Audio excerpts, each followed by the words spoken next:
തൃശൂർ തൈക്കാട്ടുശ്ശേരിയിൽ ട്രെയിനിന് സിഗ്നൽ നൽകുന്നതിൽ ഗുരുതര വീഴ്ച. സ്കൂൾ വാൻ റെയിൽവേ ഗേറ്റിന് കുറുകെ കടക്കുമ്പോഴാണ് ട്രെയിൻ എത്തിയത്. എന്നാൽ ട്രെയിൻ ഗേറ്റിന് സമീപത്തെ ട്രാക്കിൽ നിർത്തിയതിനാൽ വൻ അപകടം ഒഴിവായി. എന്നാൽ ഗ്രീൻ സിഗ്നൽ ഇല്ലാതെ ട്രെയിൻ റെയിൽവേ ഗേറ്റ് കടക്കില്ലെന്നാണ് റെയിൽവേയുടെ വിശദീകരണം. രാവിലെ 8:30യോടെയാണ് സംഭവം. Vallachira saint Thomas higher secondary സ്കൂളിലെ വാനാണ് കുട്ടികളുമായി തൈക്കാട്ടുശ്ശേരി റെയിൽവേ ഗേറ്റിന് സമീപം എത്തിയത്. വാനിൽ 3 കുട്ടികളുണ്ടായിരുന്നു. വാഹനം കടന്നു പോകാനുള്ള ഓറഞ്ച് സിഗ്നൽ കണ്ടാണ് സ്കൂൾ വാൻ മുന്നോട്ടെടുത്തത്. അതേസമയം ട്രാക്കിലൂടെ ട്രെയിൻ വന്നിരുന്നു. ഇതോടെ വാനിലുള്ളവർ പരിഭ്രാന്തരായി. യെല്ലോ സിഗ്നലായിരുന്നു കടന്നിരുന്നത്.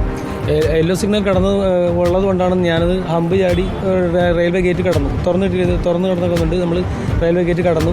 ഫസ്റ്റ് ട്രാക്ക് കഴിഞ്ഞപ്പോഴത്തേക്കും അവിടുന്ന് ട്രെയിൻ അടുത്ത സൈഡിൽ നിന്ന് ട്രെയിൻ വരുന്നുണ്ടായിരുന്നു.